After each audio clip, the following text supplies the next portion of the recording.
Hey, welcome to the very first webisode. Is that a word? Webisode? Episode? I think it's a word. It's a word now. Webisode of Ask Mike. You're so welcome here. Not quite sure what's going to happen because, as I say, it's the very first one.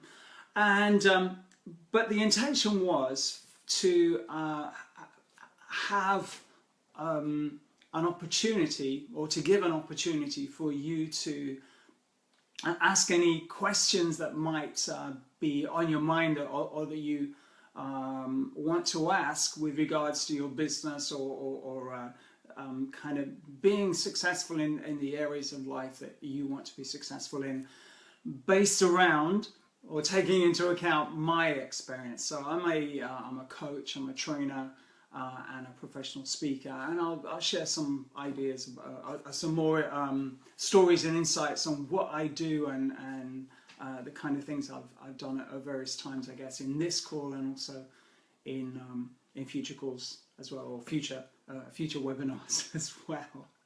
So I want to go straight into it because this is the reason, I guess, a couple of reasons why I'm doing this, why I wanted to do Facebook Live. I wanted to do it for a long time, and why finally I've started now, and it's particularly in this way. And it's the very first question, and it's not a question that came in today. It's a question that I had from a delegate at a coaching academy event that I was doing probably about 3 or 4 months ago in London. To give you a bit of background, I'm a trainer. I'm on the training team with the Coaching Academy, the world's largest coach training organization. I've been on the training team for about 9 years now. And so I've done a lot of days of training. I don't know how many it is. It's in the hundreds. It's in the many hundreds now. And I absolutely adore and cherish kind of the work I do there. And it gives me an opportunity, number one, to be in front of an audience. And for many years, many years ago, I was a singer. I was a professional singer for many years. So it still gives me my kind of audience fix, and I love and cherish and as I say, cherish and adore that. And it also allows me to learn more about this craft of speaking with and communicating with an audience, which for me is kind of like a lifetime mission. And anyway, I'm the kind of trainer, when people come to have a chat with me afterwards, they usually give me 1 or 2 pieces of kind of feedback. Number one, and these are both feedbacks I really like. Number one is that when they say, we've never heard anybody quite like you before. And for me, I kind of like that, because I don't want to be like anybody else, and I don't want to just be different, but I want to be me. I want to be authentic, and whatever that means and however that comes across. So when I get that feedback, it lights me up. I'm so happy. And the other bit of feedback is that people that hear me speak say that they get that it comes over as very genuine, very authentic, and I like that. Whilst I like to say yes and agree with everybody as much as anybody else does in life, whether that makes me a yes man or whatever, I have no idea. I also like to be as honest as I possibly can be, and also respectful, in that when I don't know something, if an audience member asks me something, if a coaching delegate asks me a question and I don't know the answer, I'll tell them, I'm sorry, I don't know the answer. I can try and find out for you, and I'll let you know, but I'm not just going to make stuff up. And so those 2 pieces of feedback are dynamite for me. One delegate came to me, as I say, about 3 months ago, and she asked me what I wasn't quite sure of the question in the beginning. She said, she asked me what else I do, where else I train. And I said, well, yeah, I'm here doing this. I train coaches. And she said, yeah, but she wants to train what I do. And I thought she meant in coaching. And she said, no, I want to speak like you. no, I'm sure she didn't want to speak like me. I'm still trying to join words together. But what she meant was, after having a conversation with her, what she meant was to be, I guess, just to be herself, to be authentic, to be a phrase I use in coaching, to be fully present. And that was a very kind of a gracious comment for her to give me, and it sowed a seed. So to answer that question, why am I doing this Facebook Live post? The two reasons are, number one, I wanted to do Facebook Live for so long, since it began. It's over a year now. It could be 2 years, I'm not sure, and I wanted to do it so long. I'm a natural want to speak about things kind of person. I make a lot of videos as well, and yet I haven't done Facebook Live, and the reason is that I didn't know for what reason. And a really great question I use as a coach with clients sometimes is, for what reason?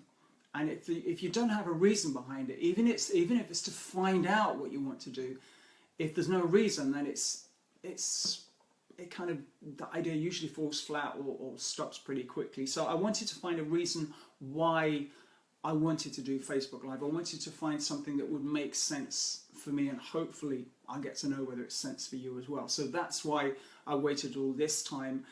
And really the reason came from the girl 3 months ago, who was the delegate in the Coaching Academy event. And it was, she wanted to find out how I did what I did, so that she can find out how she can do what she can do too, basically, if that makes sense.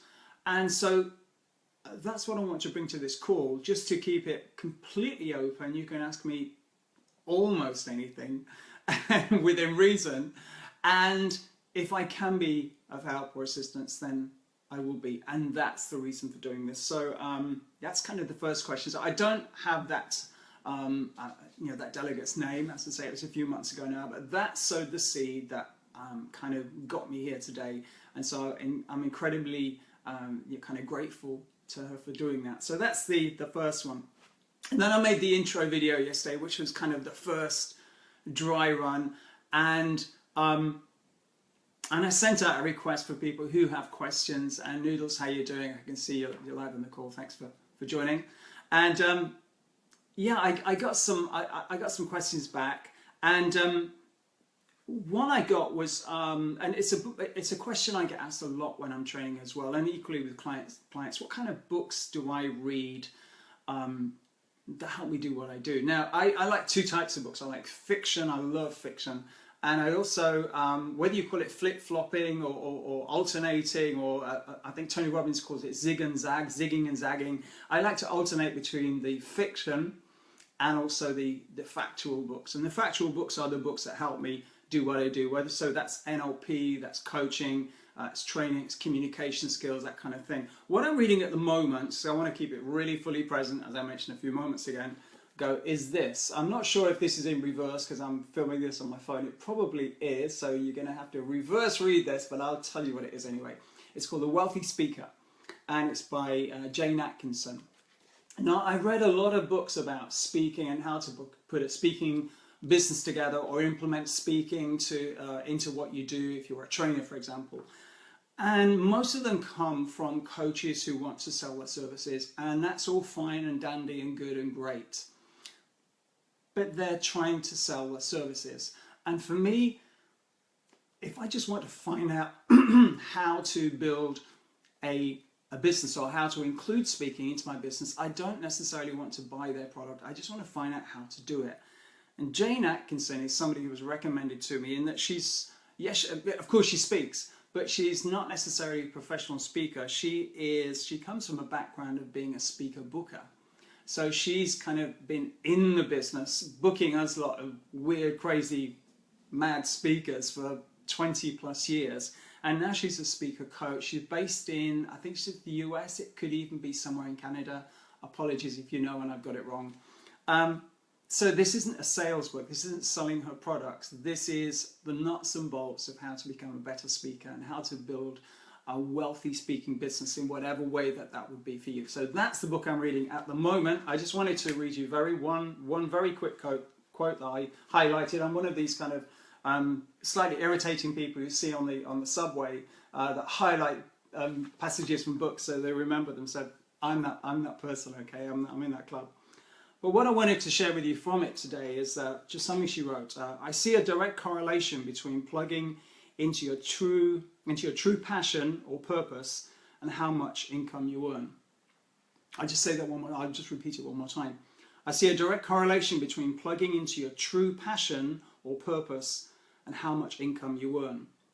So, do what you love to do, and you never work a day in your life. It's an old phrase. I haven't got a clue who actually said it first time. I know I just said it now.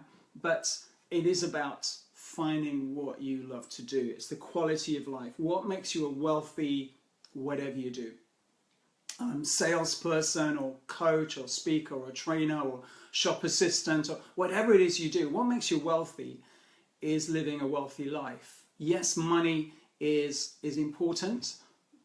But really, after you pay the bills, it kind of loses that sense of importance. It's about the quality of how you live your life, how you exist in the role that you're doing and the job you're doing. So that's, for me, is what makes a wealthy speaker or a wealthy coach or a wealthy trader or whatever. It's just doing what you love to do. So hopefully that's useful. That's the book I'm reading at the moment. The third question, and this is from Sue. I don't know where Sue is. She messaged me. Hi, Sue. Thank you very much for your question. I really do appreciate this. And she asked me a question. It kind of relates to that one a little bit. So the quote I just read you. And her question was, how did you find your niche? How do you find your niche? Now, Sue didn't tell me whether she's a coach. But the thing is, I think in most I guess, entrepreneurial businesses, whatever service or product you provide, it's about finding that specific market, that specificity, your ideal client, your, I suppose your avatar, as some people will call it, the kind of person you're really looking for. And I just refer back to the quote I just kind of read you in the book. It's about doing what you really love to do. For me, for example, my story, my very short story, the completely edited version here today, is that I had a stammer, I had a stutter until I was 25, so about half my life. And it was really bad. I couldn't say my name, Mike. I couldn't say yes when the teacher called basically the president, at the beginning of a lesson they would start to call the registration. I couldn't say yes. My friend at the side of me used to call yes for me. And conversations and this kind of stuff, I could never do any of that. But the thing was, I always wanted to. My earliest memory was in front of a little old black and white TV many years ago, hundreds of years ago. And watching a music program on the TV. I don't know what music program it was or who was singing on it, but I was sliding around on the floor as a 3-year-old, just imagining it was me. That's my earliest memory. And so I always wanted to be, I didn't know whether you call it a presenter, or a performer, a speaker, or actor, whatever it was. For me, I was in my zone, and that was the zone. And so, so communication is a deal. It's a real passion for me, because communication is what I wanted to do and I couldn't. And so I had to learn the longer route of how to communicate, how to speak, how to present, how to project your voice. And so that's where my niche comes from, in coaching, in training, and in speaking. That's what I'm known for, communication and speaking. So for you, finding your niche, I think it's about looking at what are the turning points, and that's the phrase I use in a training I do. What are the turning points in your life? The turning point is a memory that you have where there was a shift, where something happened that it kind of shifted your life journey just a little bit. And these can be times that were kind of momentous and happy, and equally times that tripped us up and they weren't so good. For example, me when I stammered there was lots of turning points there that were not very happy. But the point is, they helped me become who I am today. So for you, what are some of the turning points? What are some of the clues that life has been giving you that's going to help you to find who you really want to work with now, and that's going to give you an idea of what kind of niche you want to work in. So that's kind of a longer answer. There's a lot more work to do with that to really, when you find your niche, you'll know you found your niche, because whether you've heard of this phrase called flow, or this is the first time, when you're in your flow, you're just doing what just feels right, and you're getting kind of kickback in that your business is working, clients are gravitating towards you, you're getting extraordinary results with your clients just by doing what you love to do. So that's the process I would encourage you to go on. So thank you so much for the question. I hope it's useful. If you want some more, message me, email me, and yeah, we'll see what we can do. Yeah, okay, so that's that. 2 more questions to go. How do you run your business? Gosh, that's a big question. I'm not going to go into the whole 9 yards in this call, because it's taken me, what is it, 2003, so 13, 14 years to figure it out, and I'm still figuring it out. All I would say is the way I look at how I built my business, and this is an analogy I use with many clients, business clients as well, is that the way I look at a business, it's about spinning, it's like spinning plates. And you get your core idea, you get your first niche or product or service or program, whatever you want to call it, and it's like putting a plate on one of those sticks at the circus and then spinning it. And I actually did this exercise in a workshop, at somebody else's workshop one time. They had these plates and the sticks and everything, and I was terrible at it, but it was just so much fun to do this. But the analogy works. It is about getting this initial plate, this first one, spinning, and spinning really nicely, so you can just keep an eye on it, and it keeps going and it keeps going, and just give it a little a nudge on the I don't know, the pole, the stick, whatever you call it, just to keep it spinning. And when you're happy with that and you feel like it's time to put another plate on, then put another plate on, another idea or another product or another service, and slowly spin. So that's how I got the coaching. It began with coaching for me, and then I added NLP, and then I added hypnosis, hypnotherapy, and then I added the speaking and the presentation skills training, and then the online products and the writing, and they all kind of, they started one at a time, just very naturally and very easily. And lots of wobbles, because these plates do wobble sometime along the way, but that's the idea of running the business. So hopefully that is helpful for you. And just one other idea with running your business: get great mentors around you. Get a great mentor. Get in a great mentoring group.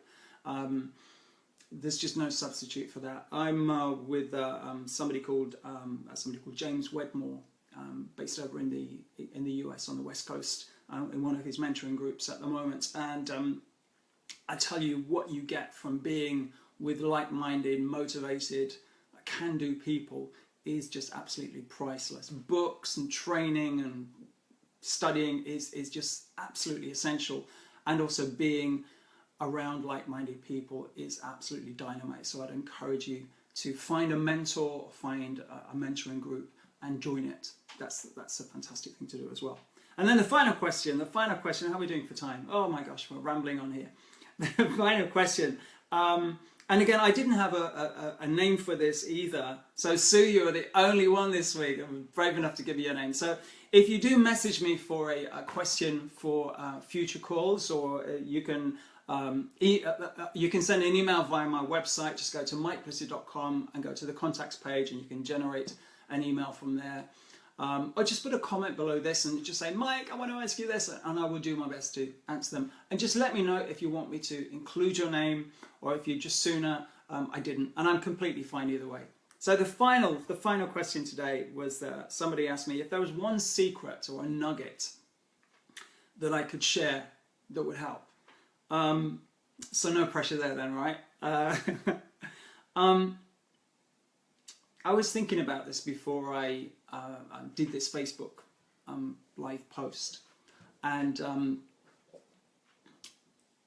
it kind of seems just right at this point in episode 1, and I don't know how many episodes there'll be, but my intention is to carry this on because I think I'm going to enjoy it, and hopefully it's going to be valuable for you. But the thing that seems to be most obvious for me right now to say in response to that one secret or nugget is that this business thing, don't do it alone. That's it. Don't do it alone.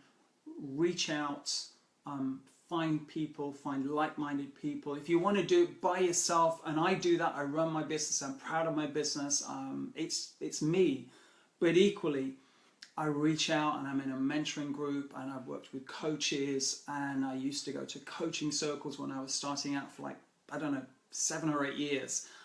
Just don't try to do it alone. And equally, as you evolve your business, as kind of how I do it now, one of the other people asked me how I do that, is that I have other people to that I reach out to help me with the kind of more technical side of the hyperlinking and updating on the website, and there's just so many ways that you can have people both support you and be there for you, whether it's mentoring or a mentoring group, but then equally the kind of nuts and bolts of running your business to help you build your business so that you don't feel isolated.